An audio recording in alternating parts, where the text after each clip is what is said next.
This is Macro Atlas, and today we're going to be discussing the bear market everyone underestimates. So this is going to be a statistical and cyclical view on Bitcoin, and it's going to take into account previous bear markets, and we're going to devise some statistics from there and form ranges and averages that we can work from. Now, a lot of people do not like to discuss the hard truth about bear markets. But it is also crucial to understand that most of the money is made in bear markets.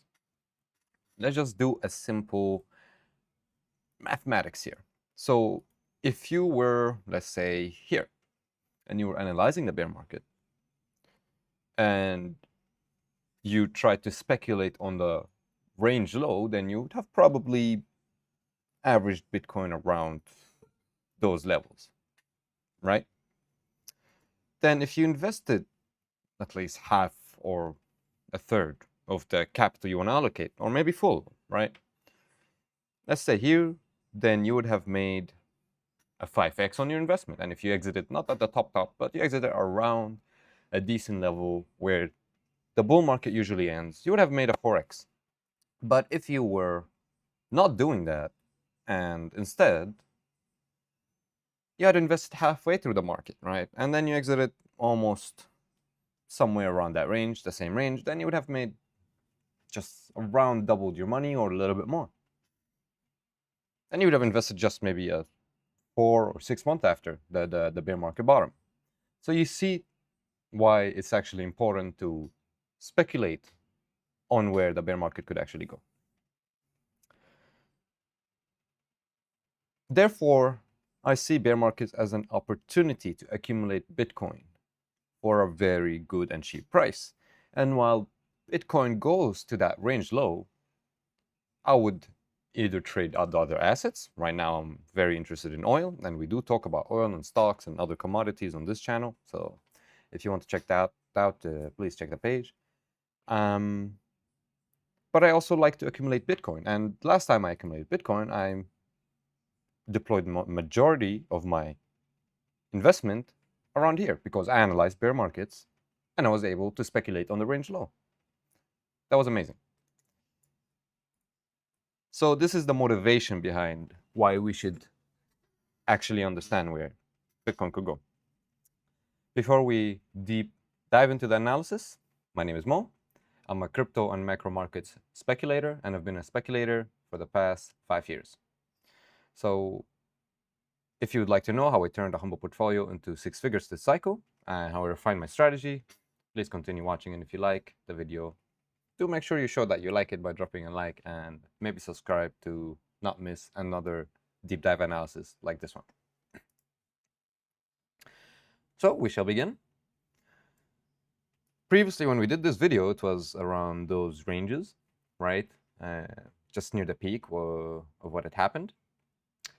And we have discussed that back then, not a lot of people believed in the bear market, right? We were speculating that the bear market has begun, but it was not confirmed.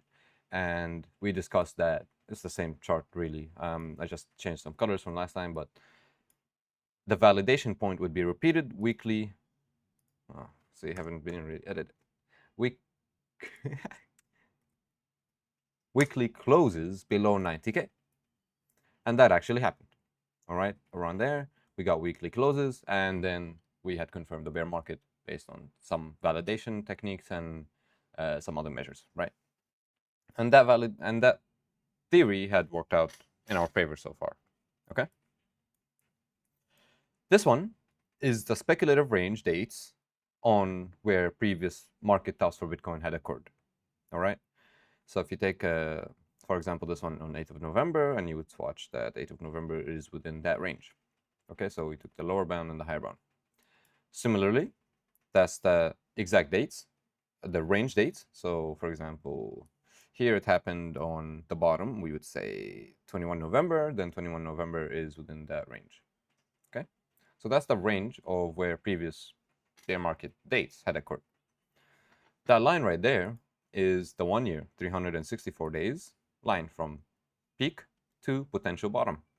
Okay, And if you notice, bear markets from top to bottom for Bitcoin have been fairly nicely predictable to a way that makes you think, are we living in a matrix or simulation?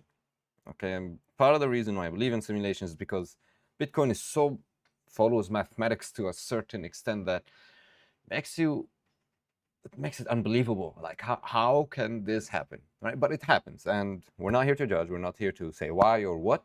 We're just here to extract data and try and make speculative investments decisions that can prove beneficial for our capital. So here it was 364 days, and here was 413 days.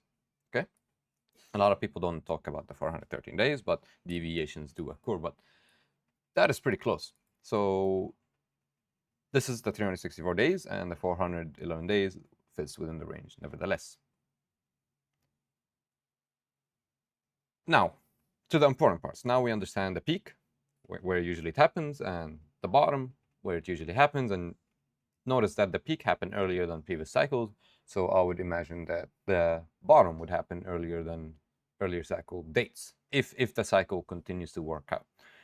There's a possibility that it doesn't, for a reason that right now the bubble we're seeing, there are similarities to the dot-com bubble. And if you watch the video we did on the S&P and the fracture and the similarities, why there we could see maybe an extended bear market. We don't know. Right now, I'm going to follow the cycle until proven otherwise. Proven otherwise means, do we go lower beyond those dates? Do we go lower beyond the bottom range that we can see right there? That's a discussion for later. But right now, we're going to just assume, and that's a speculative assumption, okay? Nothing said in this video is financial advice. Of course, it's all for speculation and education purposes only. So yeah, it's all speculation. So if we assume that the bear market is intact, structure-wise, time-wise, like the previous 3 times, if it's not broken, don't fix it. The trend is your friend till the end when it bend. Jesse Livermore said that, and it had proven to be a very good thing to follow, right? If it doesn't deviate, let's take it for what it is. The important range now, the bottom range, what everybody cares about. All right, so why is it important to actually understand not only the time, but where we could reach the bottom range? There's going to be a big, hard discussion for a lot of people, but we should discuss statistics, and please take it with a grain of salt and accept that this could happen. Not surely happens, but could happen based on historical data. Even though it's an uncomfortable conversation for a lot of people, it is important to actually keep it in our mind. All right, and why should we care, or why is it even good that we reach low levels? Well, don't you want bitcoins for cheaper prices? And it's also important to know the low range. Maybe you're having some bitcoins now from the bull market, and you're thinking either, oh, should I exit my position on this rally or not?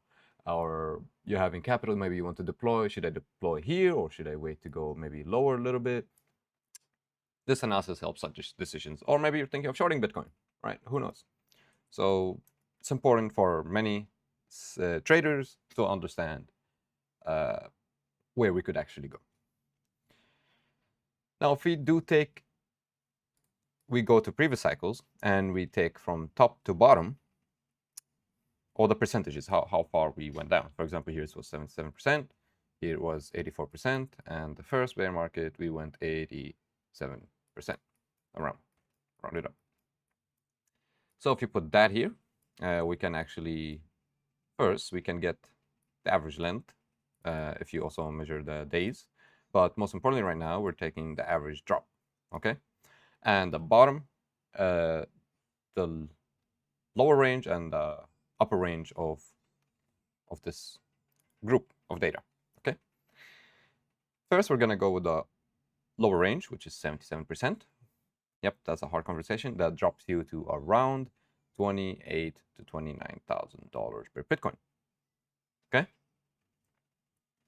That's if we follow the previous cycle, 77%. But there's something that I'm going to say that's going to make the statistic a little bit more favorable for those who do not want it to go lower. For me, I like it. I want it to go as low as possible. That means I can hold more Bitcoins, and that means the next bull market, there's more room for explosion, right? So because the market cap can only go so far, right? It's a new asset, and money is not infinite. There's diminishing returns. So the lower it goes, the higher my potential returns on that trade. That's how I think about it. I like it. All right. Not a lot of people like that, but think positively. Meanwhile, there's other assets to trade, like oil. 77% gets us to around 28, 29,000. But if we take the bottom, the high range of that group of data, then we get 87%, which drops us to 16,000 per Bitcoin. Now, in my view, it is highly unlikely we get anywhere below 77%. Okay? Because if you notice this data point, all right, the 3 data points that we have, which is, we can, it's not very reliable, only 3 data points, but we can see a pattern. And for Bitcoin, even though we have few data points, these data points have been very reliable in the past. In my investment decisions, they worked great so far. So 87, 84. All right, that's minus 3. Okay, minus 3. We went down minus 3 from that data point to that data point. All right, 84 to 87 to 77. Sorry, that's minus 7%. Okay, so minus 3%. We went down from here to here, and minus 7%. So we're getting a descending slope, right? It was 87, then 84, then 77% drawdown. That's data-wise, but let's think of it logical-wise, all right? Does that make sense? Yes. Is it getting a mature, Bitcoin is becoming more of a mature asset? Yes. Does that mean drawdowns will be reduced over time? Yes. Do we see that in the data? Yes. Would you predict that we see a 70% drop instead of 77 this cycle? Logically, I believe so. I believe so. 77% is my lower bound. Higher bound. Yep, that higher bound of how low we can go. Where's that line? Excuse me. Oh, it's really unseeable. All right. Let's do that. Okay. So, okay. Style here. Bam. Switch it to some blue color. Bam. Okay. So that's my low range that I'm considering. But more realistically, where I would actually start accumulating is within the target bear market range that I set for myself. So I believe we would not reach 77. We would reach around, between the 60 to 70%, like 64 to 70% drop. That's what I would think we would go through. So there's also another pattern here. It's one data point, but we can take it for what it is. Minus 3, minus 7, that's between them is minus 4. So I would imagine here would be minus 11 maybe, the range between minus 7 to minus 11. So we would drop between 70% to this minus 4 again, minus 66%. And that's why I put 64, just to put a little bit more safety in deviation. Of course, as the bottom date approaches, then this percentage we would get the, we would converge to the optimal outcome, right? So the closer we get to the date, the more I would tighten that percentage for myself. But right now, I believe dropping from the high, 64, so reaching 45,000, which is a good number, and fits with that shoulder here. All right, so that's good support. 64% is acceptable range, or minus 70% to fit the previous drop of minus 7. So minus 77 to minus 7% would get us to minus 70. That's also an acceptable range. That fits also the major support here and the bottom resistance line of that previous consolidation period. So those two ranges do work out well for me in terms of statistics, in terms of comparing it to previous market cycles, in terms of cyclical view, and in terms of support levels. That's why that's my range, target bear market range. That's previous data points, and of course, this is above it, but more realistic in my view because it is a more mature asset. That's if Bitcoin has a normal bear market cycle.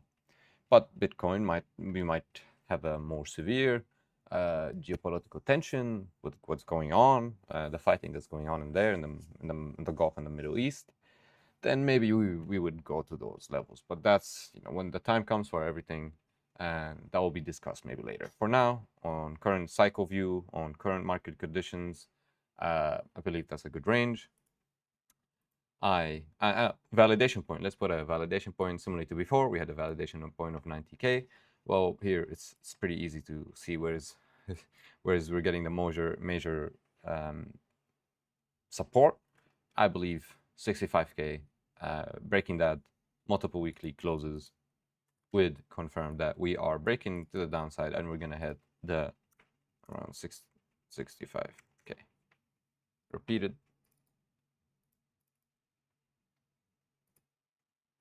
Weekly closes below 65K. Yep, that would be my confirmation that we are heading lower and the bear market continues. I hope you enjoyed this video and you have learned a few things. If you did like it, don't forget to leave a like. And if you want to see more videos like this one, do please subscribe so I keep you up to date with the bear market. Everyone underestimates. We will study the statistics. We will, as the date gets closer to the 364 days and the previous BTC bottom dates, then the final bottom range for this bear market would be more clear. Right now we're a little bit more far, but this is why the range is highly speculative and wide. But as the dates get closer, I'll always upload more videos and tightening that range for us with reasoning and data. Thank you for watching. I hope you enjoyed it, and I'll see you in the next one. Bye-bye.